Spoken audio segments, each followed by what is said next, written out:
Hey guys, welcome back to the channel. So I just wanted to bring a quick update on Tesla. Tesla is something that I think we should be looking to trade tomorrow. Because of the news, they delivered over 300,000 vehicles in Q4. They beat estimates, and this is going to be a huge catalyst for them potentially for tomorrow. So I believe that the volume will be very high, so it's definitely something to be looking into. I was looking at some of their other news that they had on them, and they're just talking about how with China, it was expected with the semiconductors that they weren't going to do so well, but because of this production ramp up in Shanghai factory, that they were able to just blow things out of the water. So Tesla is something that we need to watch tomorrow. It could be a potential catalyst, which it should be if it's doing that well and increased over 87%. And it's just showing you that October December deliveries were up 70% from a year, nearly 30% higher than its record. So this is something that is going to be a great, basically, catalyst. And I just want to show you real quick, looking at the chart, what I'm looking at to see. So pre-market tomorrow, we don't know where it's going to go, so we'll take a look. But what I wanted to really just emphasize is I have the 6-month chart. I'm going to go to the, actually got the 3-month here. Let's put this to the 3-month here. Let me just switch that back over. Okay, here we go. So on the 3-month chart, you can see that the 200 EMA is 835. So if for some reason Tesla sells off, which I highly doubt it, this is your support area where it's going to get a bounce. I don't think that's going to happen, but I just want to throw it out there so we can see it. 835, anywhere in that 835 to 894 is a buy zone. Now on the 9 EMA, it's at 1046, and then on the 20 EMA, it's at 1032. And I want to see up here, you see the VWAP. Right now, Tesla's VWAP is 1067, so it is trading below $1,000.67. So these are critical areas that we want to watch. But Tesla is something that I'm going to be buying the dip if it dips. I think it's just going to be very expensive in the pre-market. I believe it's going to be already up at 1100 before we even open market hours. So something to keep an eye on. We want to see where our resistance levels are. I have the 3 months up. So you can see up here around 1100 is going to be a clear resistance level.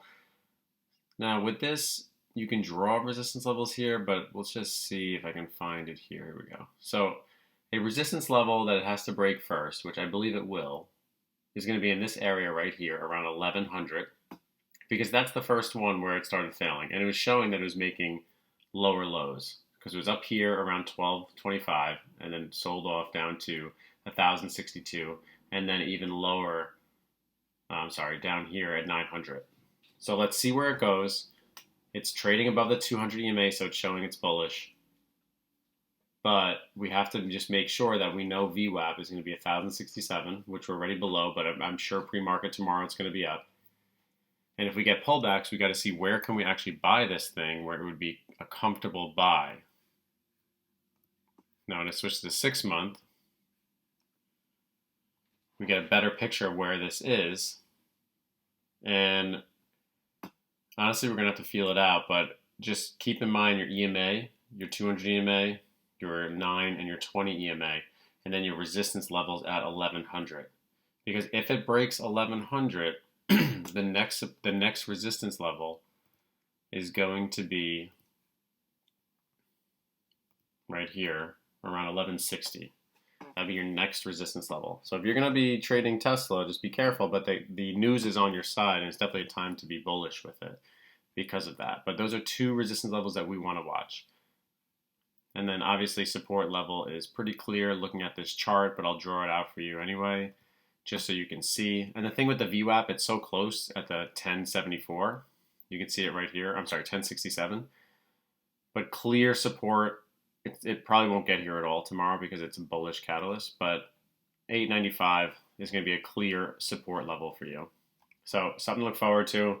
If it randomly sells off, I'm definitely going to be buying around these levels. I don't think that's going to happen at all. I think it's going to be hitting like 1150, 1160 tomorrow. It's going to break through this resistance level in pre-market, I believe, at 1100, and it's definitely going to test here at 1164. So let's see what happens with them tomorrow. I just wanted to bring this up because this is definitely a catalyst. And when it's making these kind of news and it's breaking these records, and you can see that the Y3 model delivered 300,000 units, the S6 is delivering units, and they're doing well even with the semiconductor shortages. So that brings up my fund that I keep putting money into, FDRV, I believe this will go higher too tomorrow because Tesla is 6% of this ETF. So that's a huge percentage of this ETF. And this is the one I always trade, the Fidelity Electric Vehicles and Future Transportation ETF. And I have an average price, I have like $2,500 in them at around, I believe, a cost basis of 28, 24. So we'll see what happens. Maybe we'll get a nice catalyst and it'll bump up tomorrow. But it's definitely something to be looking into. I think Tesla is the play tomorrow to watch.